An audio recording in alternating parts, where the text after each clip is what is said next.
I'm Logan Crawford, and right now on the Spotlight Network, we're stepping into a world where music, faith, and mystery intertwine. We're talking about a powerful book. It is called Words from the Maestro, and it's written by a wonderful author. Her name is Joyce H. Hynes, and she brings us to the prestigious Abington Academy, where a group of talented students compete for a spot in an extraordinary musical experience with a cantankerous director, a high-stakes audition, and God's presence woven through every note. This is an inspiring journey of passion, purpose, and divine possibility. We're delighted to have this very talented author join us here today on Spotlight. We thank the team at Writers Branding for helping us put her in the spotlight today. And we ask viewers like you to support authors like her by subscribing to our channel and by purchasing her amazing book. The links are below the interview. And be sure to download the Spotlight Network TV app, streaming on Roku, Apple TV, and Amazon Fire TV. Joyce, thank you so much for being our guest here today on Spotlight. Thank you, Mr. Crawford, for inviting me in this wonderful experience. Thank you. Well, it's wonderful to have you on the show. Do you have a musical background? Is that what inspired you to write this book? Yes, I majored in music at the community college here in Portsmouth, Virginia. Some time ago, though, I taught music, guitar, and piano, and I was a music practitioner in a local hospital here in Wonderful. Portsmouth. hmm Wonderful. So you got a great, diverse musical background. So tell us a little bit about the story. Give us an overview of the book, if you would. All right. The story takes place in West Virginia, in the mountains of West Virginia, and it's Abington Academy. It's a music school of animals and run by the cantankerous Ensemble Elk.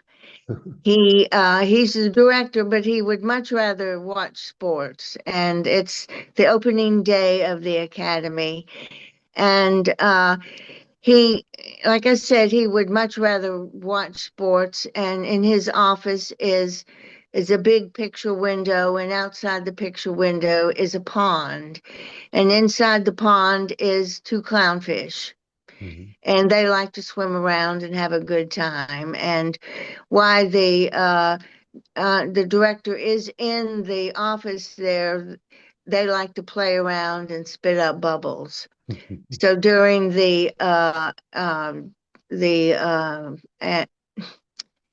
the auditions, Mhm. the the director, like I said, he doesn't like to be the director, so to speak. Mhm. He comes into the office, and he sits there, and while he's I'm trying to think of the best way to explain this. While he's pondering watching sports, the bubbles are spit up by the clownfish, Mhm. and in the bubbles are the Beatitudes, Wow. patience. And of course, he's not very patient. He doesn't want to be there. So the other Beatitudes. So eventually, his attitude is changed. Mhm.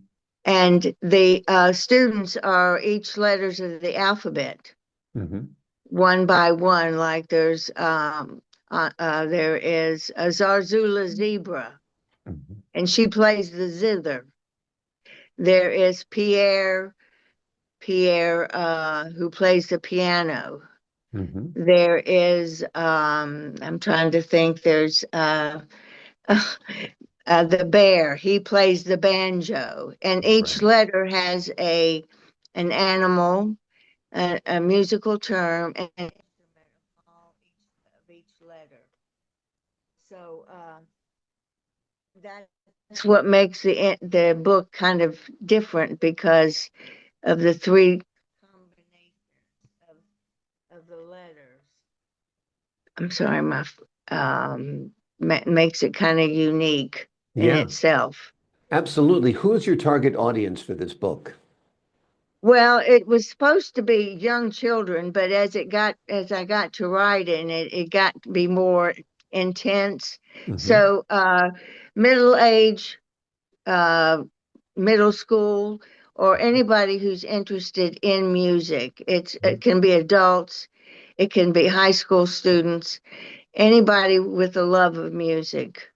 Yeah. Uh, And a great faith as well, because faith is a big part of this story as well, right? yes, it is because it's got a long-term faith in it. I'm trying to think how to explain that because with the Beatitudes in there, um, it's a heartfelt story. Yeah. Those are the It lessons of Jesus, the Beatitudes. the Yeah.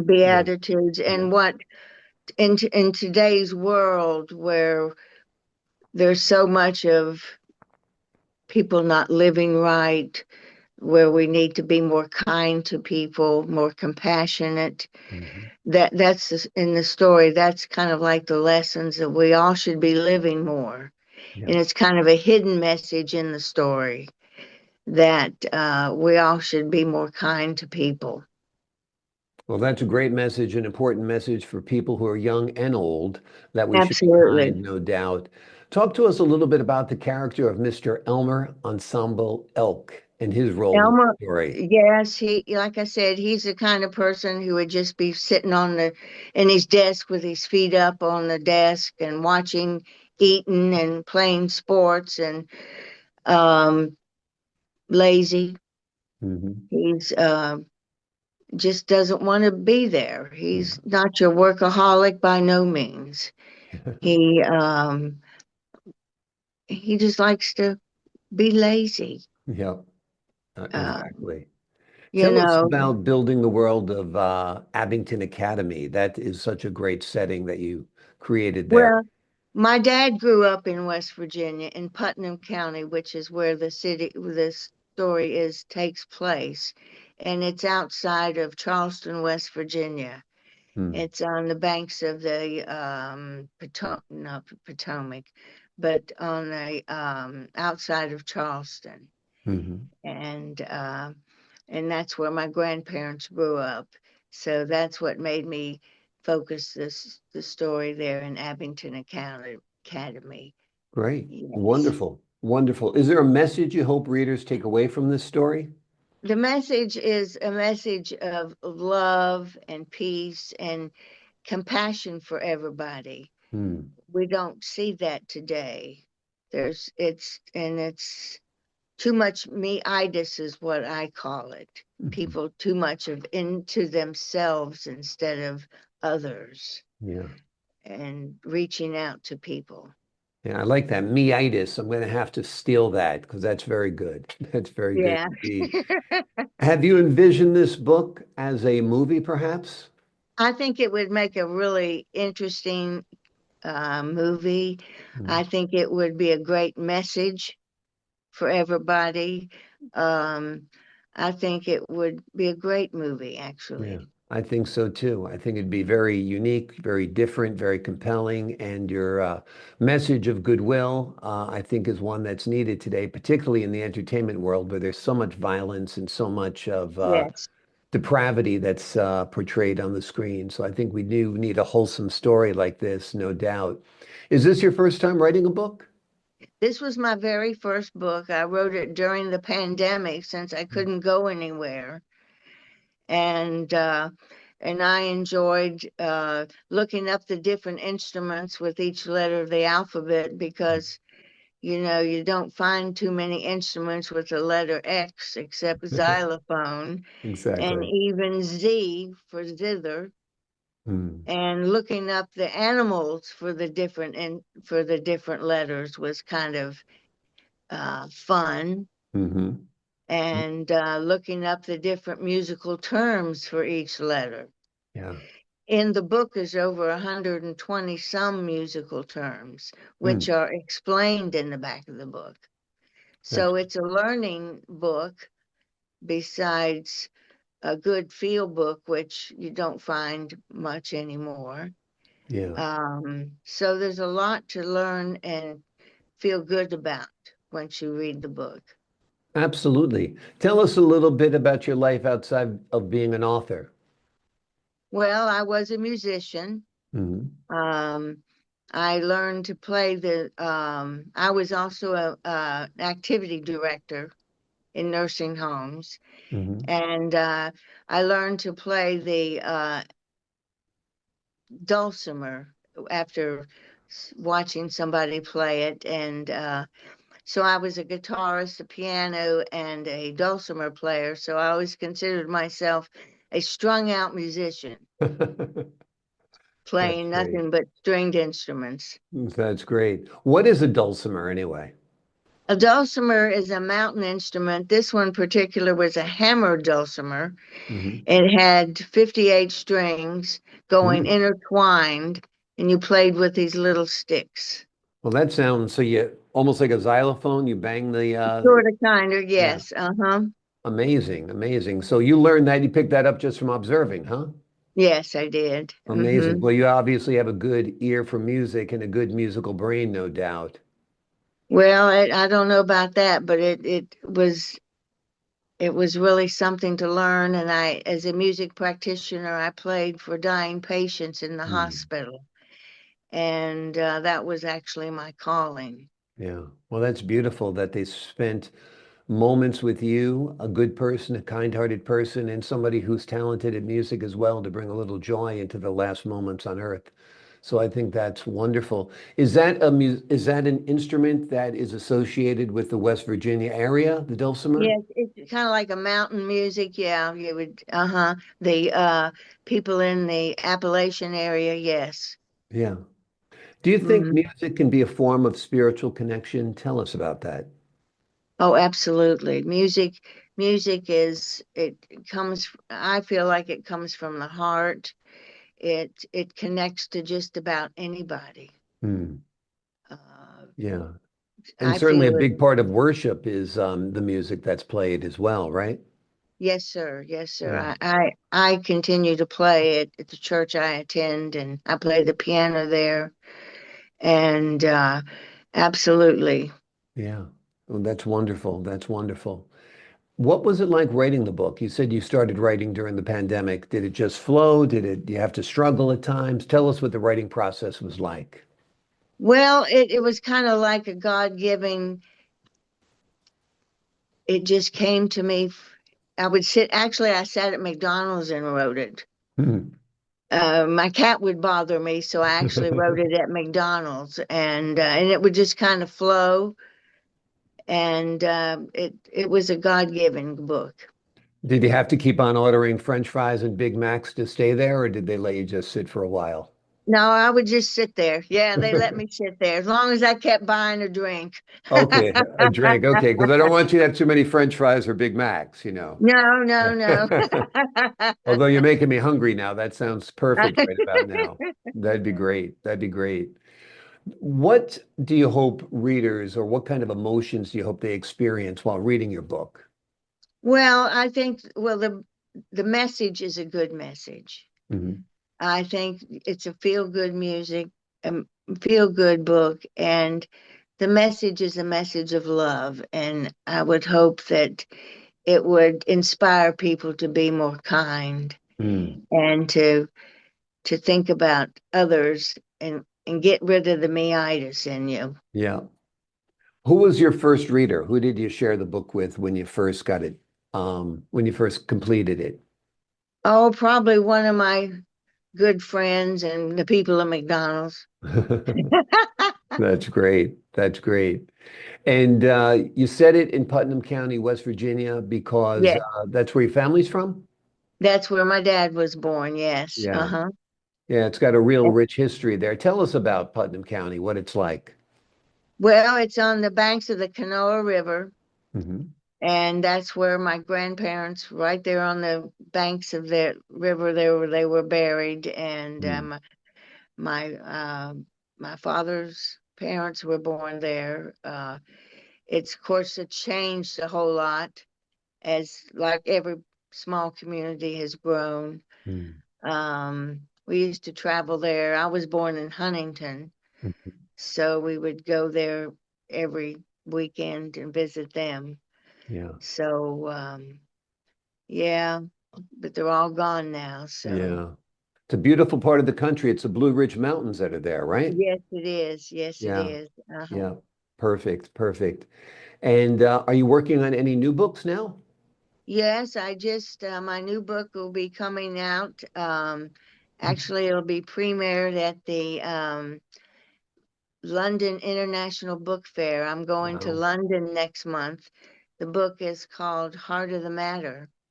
Oh, that's great. Uh, it's about how I survived my three open heart surgeries. Hmm. Amazing. And so I'm looking forward to flying to London. Well, that sounds wonderful. Have you been to London before? No, uh-uh. So that'll be a magnificent trip for you. It's a really pretty place, a really nice city, and I think you'll have a great time. How long do you think you'll be there? Well, we'll be there 5 days. Great, Yes. I'll be great. there with Reading Glass, who's my publisher, and I'll be there with them and probably a whole lot of other people at the International Book Fair. That's wonderful. That's wonderful. So that'll be a big thrill. Hopefully, your book gets a lot of great attention, and it'll be nice to meet prospective readers as well. Yes, So that's yes. terrific. That's terrific. So, The Heart of the Matter is your next book. It's about your three open heart surgeries. Uh, Tell us, what was the first one? Did you have a heart defect or something that I bothered you was your whole born life? with aortic stenosis, and I Mm, was 9 years old when I had my first one and wasn't supposed to survive. And amazing. then I had my second one, and that was in 1961. Wow. 1961, did they have to replace your aortic valve at that point? No, they just opened it up a little bit, Yeah. and I wasn't supposed to survive. I was in the hospital 3 months. Mm, And then in 1990, I had my aortic valve replaced. mhm. And then in 2012, I had my aortic valve replaced again. And so I've run on a pacemaker. I've got a vena cava filter. I've got two aortic aneurysms, and I'm still here. You're still ticking and you look I'm still great. kicking. You're like the ever ready bunny, right? It takes a Yes, licking but I keeps run on on ticking. batteries. I sure Yeah, do. amazing, amazing. Well, we're glad you're well. It's amazing. That must have been pioneering surgery in some ways back in 1961 to replace Yes. or to repair the aortic valve on a child, right? Yes, I was at John Hopkins. I had Dr. Taussig, Dr. Helen Taussig, and Catherine Neal, some of the premier doctors there. Yes. Yeah. Well, thank goodness your family got you to John Hopkins. How did they happen to get you there? That's the best hospital Well, in the world, really, right? yes, it was a blessing because I came from West Virginia. Started You don't going want to there get it late. done at a West Virginia Community Hospital, right? No, no. No, we went there from 1957 to 1975. I went to John Hopkins. Wow. Amazing. Amazing. So your life's been filled with doctor's appointments and all of that stuff, right? And they still are, yes. Yeah. But they kept you going, and you mentioned you had your surgery at 9 when you were in 61. So I guess you're about 70 years old right now. I'll be 73 next month. Okay, well, happy birthday in advance. Thank you, sir. Yeah, that's amazing. That's amazing. So tell us about that book. What do you share with readers in that book, Heart of the Matter? What do you want them to know about what it's like living with a congenital heart defect, I guess, right? Yes, well, positive attitude. You need to have a positive attitude. And Yeah, as you know, take a licking and keep on ticking. yeah, Positive, you really need to keep on going yeah, and never give up. yeah. And well, your parents did a great thing. They've got the best hospital possible for you, which is wonderful. And two, when you're in institutions like that, you learn what angels are all about. Because Absolutely. right? Tell us how good. I mean, I've been in the hospital with loved ones and even myself from time to time, and the kindness of the nurses and the staff and the doctors is just amazing, right? Yes, Mm. absolutely. Yeah. I've been blessed. with 3 great hospitals and great doctors and fantastic staff. Yeah. And these are the best in the business, and they're such humble people, and they're such learned people that it's great. Well, you've dedicated yourself to others as well, working in rehabilitative nursing and skilled nursing facilities and nursing homes, Yes, right?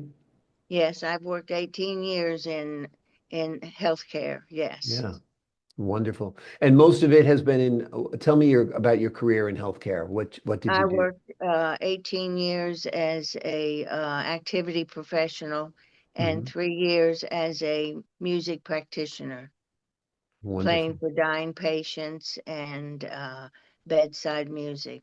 Yeah. Wonderful. Do you still play your instruments? Are you in any kind of like group or band or anything like that in the community? No, just at worship center in church. Wonderful. And how's your church there? Tell me a little bit about what the ministry is like there. Well, we've got a great pastor. His name is William Paramore. It's a small church in Portsmouth, and it's a very connected church. Um, it's a small church, and everybody's just so eh, I don't know. It's so small that it's family, Yeah. I guess people are very neighborly, right? very neighborly. Yeah. It's like going home, Well, that's being wonderful. yeah. That's what Yeah. it's really special. It's nice to have that in this day and age. Like you said, this is an age of meitis where people only care about themselves, where people seem to have their values placed on their telephones more than in their hearts. Yes, yes.